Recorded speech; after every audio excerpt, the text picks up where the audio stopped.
All right, today we are prying open the user experience designer's secret toolbox. We're going to figure out what exactly makes the apps we love feel so intuitive.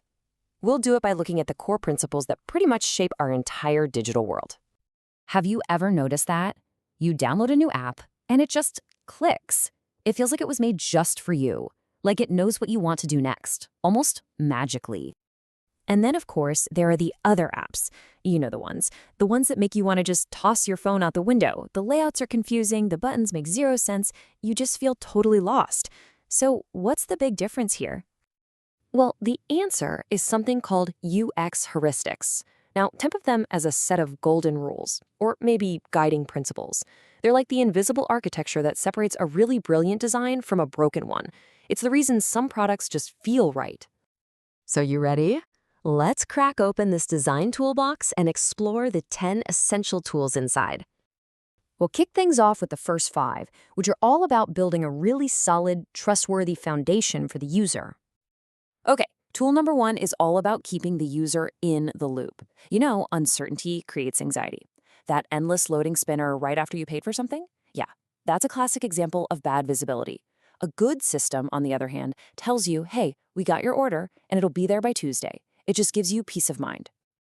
Next up, the system needs to speak your language, not its own tech jargon. So, for example, your banking app should just say money received. It shouldn't say something like transaction successful, ledger updated. I mean, what even is that?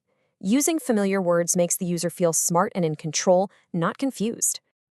Great design always gives you an emergency exit. Come on, we all make mistakes. A good system has that undo button for when you accidentally delete something, or it lets you go back easily. This builds a ton of confidence and makes people feel safe enough to actually explore the app. Number 4 is simple. Don't reinvent the wheel. We all expect a little magnifying glass icon to mean search, right? When you use these standards consistently, people can use what they already know instead of having to learn your app completely from scratch. And finally, for this first batch, it's about preventing disasters before they happen. It is so much better to design a system that makes it hard to mess up, like, say, graying out the submit button on a form that's not finished, than it is to force the user to clean up a mess later.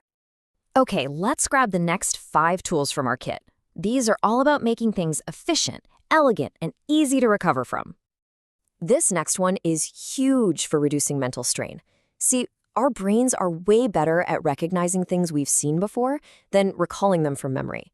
So, showing a list of recent searches or auto-filling forms, that minimizes the user's memory load. It makes the whole experience feel totally effortless. You know, a great system actually grows with its users. It should be simple enough for a total beginner to get going, but it should also offer little shortcuts and accelerators for the experts. That kind of flexibility really respects the user's journey from novice to pro. And this one isn't just about looking pretty.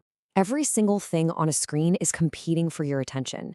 So minimalist design isn't about removing stuff. It's about making sure every single piece of information serves a very clear purpose. It cuts through the noise and helps you focus on the main goal. Look, errors are gonna happen. It's inevitable. And when they do, a good error message is an absolute lifeline. Instead of a totally useless "something went wrong," it should clearly explain the problem. Like, password is too short, and tell you how to fix it. It's a guide, not an accusation. And for our last tool, help should be there right when you need it, but totally invisible when you don't. The best help isn't some giant user manual you have to read first. No way. It's contextual, a little tooltip, or a help link right there, available on demand. All right, now for the really advanced part. You might think, great, I'll just apply all 10 rules everywhere. But in the real world, it's not that simple. These principles often pull in completely opposite directions. So for instance, take 2 rules we just talked about. Minimalist design tells us to get rid of anything that isn't absolutely essential. But visibility of status tells us to show the user what's going on. These 2 can be in a direct tug of war. So what do? Which one wins? Well, this is where design really becomes an art. The real skill isn't just knowing the tools in the toolbox. It's knowing which tool is the right one for that specific job, for that specific user, in that specific moment. It is all about making a conscious trade-off. So how do you actually put these tools to work in a practical way? Let's walk through a simple framework. Anytime you're looking at a design, Just ask yourself these 3 things. First, what is the user trying to do right now? Second, which of these 10 principles is the most critical for helping them succeed? And third, and this is the important one, by choosing that principle, what am I intentionally giving up?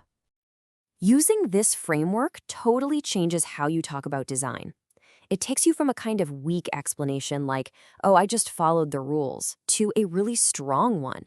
To reduce user anxiety in this step, I decided to prioritize visibility of status over minimalism. See, you're actually explaining the why behind your trade-off. So here's the most crucial takeaway of all. Heuristics are not a paint-by-numbers checklist for good design. They're actually something much, much more powerful. They are tools for reasoning. They give you a language to analyze problems and to defend your decisions. The goal isn't just to memorize the rules, but to use them to think more clearly about creating experiences that truly work for people. That is the real secret inside the designer's toolbox.